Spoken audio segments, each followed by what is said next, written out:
Hi, and welcome to the PoxNora podcast. I'm Community Manager Tony Jones, and I am here with Lead Designer Corpse. Today we're going to bring you an exciting preview from the upcoming Maljaran Frontier expansion releasing soon. The Pox community has been hearing a lot of rumors about the upcoming expansion. Can you tell us what's got you excited? Yeah, sure. Hey everybody, I'm Blaine, also known as Corpse. Or Crups, or Corpse Eater, Crups Eater, whatever you want to call me. Basically, we got a really exciting expansion coming up, 13. We're super stoked about this. We've been sitting on this one for, 3 months or so. We kind of had to push everything back because of the revamp and the move to Facebook. So this has been really hard to contain. We've got a lot of new stuff coming up for 13. Basically, you guys have seen previews of the new island, which is Maljara. That is a very exciting place. Basically, the original 8 factions have made a journey over to this new island to explore and exploit its resources, and they've stumbled across a war that's going on, basically, over the entire island. And there's a lot of mystery, a lot of backstory that's involved. There are 4 new races that we're going to be introducing into the world, as well as some new gameplay in the form of dual faction runes. So we've got a lot of exciting stuff that I want to talk to you about today. Well, it sounds like you guys have been pretty busy in between the revamp and everything. So let's go and jump right in. What can you tell us about Maljara? I'll go ahead and just spill the new race names. That's the Leoss, the Kanen, Tortons, and the Stitched. Again, the 8 original factions have formed alliances with these new races, and that's led us into some new gameplay areas. And that's the dual faction stuff. The entire island has a ton of backstory. We've got a really involved and cool campaign with some new heroes that are going to be introduced in the single-player campaign. And these heroes I want to spill a little bit. There's the Death. We're killing off one of Pox's greatest heroes in this upcoming expansion as well. I'm spilling a little bit here, but there's a really involved story that we're going to actually be trumping up with the single-player campaign. So, pretty exciting. You were so muted, Mr. Spilling the Beans. You sound really cool, but tell us more about dual factions and how they kind of work.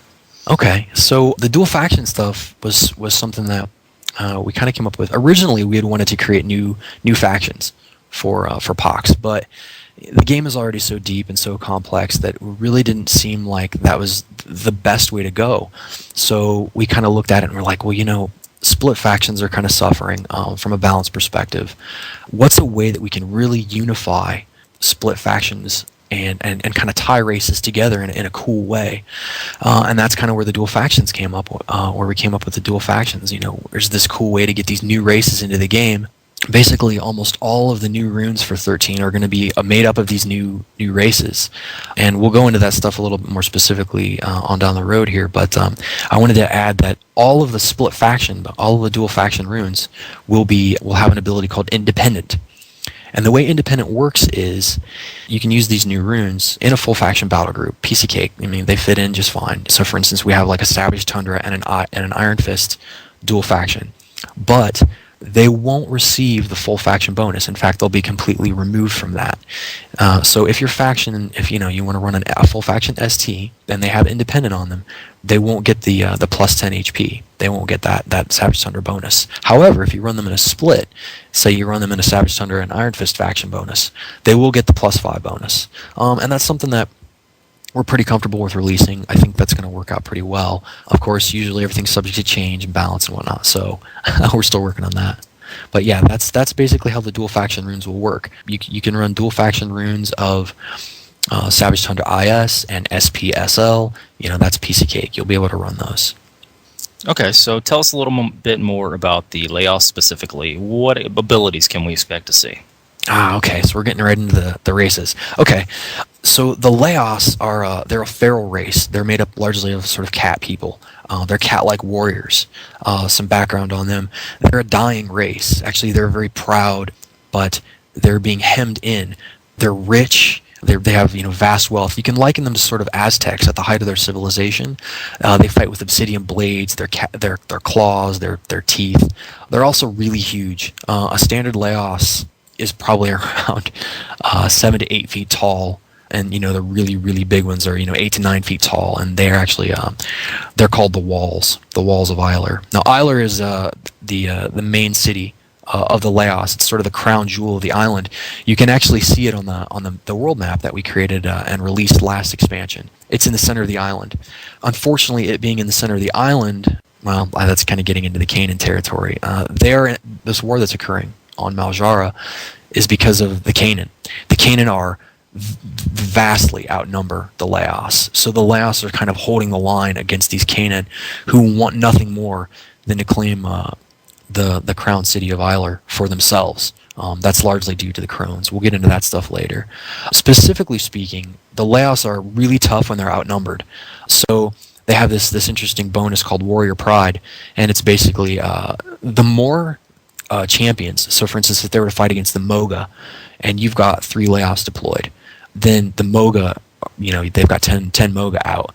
Basically, they get really, really tough and really, really hard to kill. They're very, very tough to bring down. I mean, it kind of fits their, hold the line. There's not very many of us left kind of a mentality.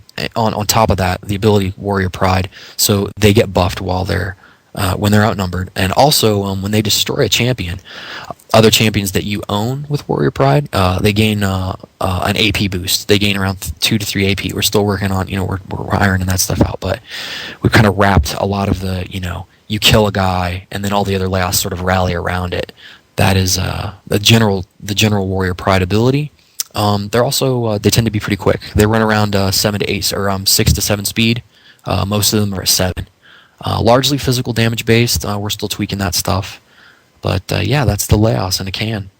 Okay, you mentioned a race called the Kanen. Can you go into what kind of abilities we can see on them? Yeah, sure.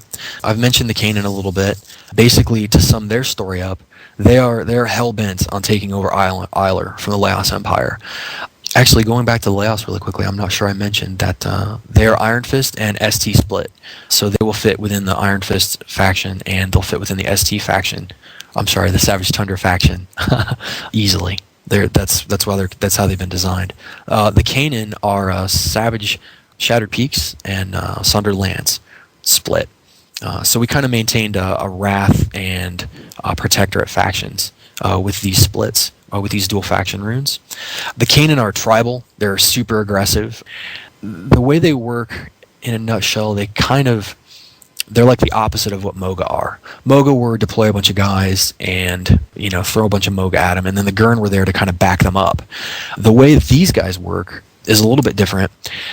There are about 5 different classes of Kanen, and those are the Crones, the Cultists, the Alphas, the Mongrel, and the Whelps. And it's sort of a tiered society where the Crone are at the height of power. They're steeped in magic. They're also all female. So you have the females that actually lead these, what we call packs of Kanen around. They're the most powerful. They deal with pretty dark magic. They can split. They remove health, things like that. Cultists are more shamanistic. They tend to heal. We've got the Alphas, who are the biggest and baddest of all of the Kanens. They're kind of the generals, whereas the Crones and Cultists tend to sit back and whip the pack into a frenzy. The Alphas are the ones leading the way.